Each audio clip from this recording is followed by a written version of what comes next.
మీరు Python programming తీసుకున్నారు. పైథాన్‌లోనే మీకు చాలా చాలా డిఫరెంట్‌గా ఉన్నాయి. అండ్ మీకు పైథాన్‌లో AIML one of the most prominent languages for AI, artificial intelligence and machine learning is Python. That is because of its extensive libraries. అంటే పైథాన్‌లో మీకు చాలా థౌసండ్స్, క్రోర్స్ ఆఫ్ లైబ్రరీస్ ఉంటాయి. సో, ఈ లైబ్రరీస్ నుంచి ఒక్కొక్క లైబ్రరీ నుంచి మీరు ఒక్కొక్క మాడ్యూల్ తీసుకొని, ఈ మాడ్యూల్ నాకు ఈ ఫంక్షన్ కావాలి. ఈ ఫంక్షన్ నేను ఇంప్లిమెంట్ చేస్తాను. సో, ఏఐకి మీకు ఇవన్నీ నేర్చుకోవడానికి, ఇవన్నీ చేయడానికి ఇది చాలా ఇంపార్టెంట్. సో, పైథాన్ మీరక్కడ నేర్చుకున్నారు. పైథాన్ నేర్చుకున్నారు. ఓకే. Very good. నెక్స్ట్ ఏఐఎంఎల్‌కెళ్ళు.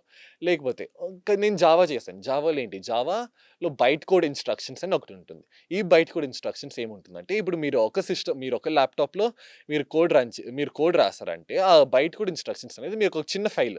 ఆ చిన్న ఫైల్ మీకు మీ ఫ్రెండ్‌కి పంపించి, వాడి ల్యాప్‌టాప్‌లో కూడా ఎగ్జిక్యూట్ చేయొచ్చు. ఇప్పుడు మీది విండోస్ ల్యాప్‌టాప్ అయినా, మీది గేమింగ్ ల్యాప్‌టాప్ అయింది. వాడిది మ్యాక్. ఆపరేటింగ్ సిస్టమ్ డిఫరెన్స్ ఉంటుంది. లేకపోతే మీది ఎక్స్64 ఆర్కిటెక్చర్. మా ఫ్రెండ్ ఎక్స్32 ఆర్కిటెక్చర్. ఈ ఆర్కిటెక్చర్ డిఫరెన్స్ ఉంది. ఇదేం అవ్వదు. ప్రాబ్లమ్ ఏముండదు. ఎందుకంటే ఈ బైట్ కోడ్ ఇన్‌స్ట్రక్షన్స్ ఇలా డిఫరెంట్‌గా చేస్తుంది. డిఫరెంట్ సిస్టమ్స్ ఆర్కిటెక్చర్ న్యూట్రల్‌గా ఉంటుంది. సో, జావా తీసుకున్న తర్వాత మీరు సాఫ్ట్‌వేర్ జాబ్స్‌లోకి వెళ్ళొచ్చు. ఎలా? వెబ్ డెవలప్‌మెంట్, యాప్ డెవలప్‌మెంట్ దీంట్లో ఈ బైట్ కోడ్ ఇన్‌స్ట్రక్షన్స్ చాలా పెద్ద రోల్ ప్లే చేస్తాయి. ఎందుకంటే మీరు గూగుల్‌లో చూసి ఒక ఇన్‌స్టాల్ బటన్ నొక్కితే మీరు యాప్ మొత్తం ఇన్‌స్టాల్ అవుతుంది. ఎలా? ఆ ఇన్‌స్టాల్ బటన్ లోపల మీకు ఆ బైట్ కోడ్ ఇన్‌స్ట్రక్షన్స్ ఉంటుంది.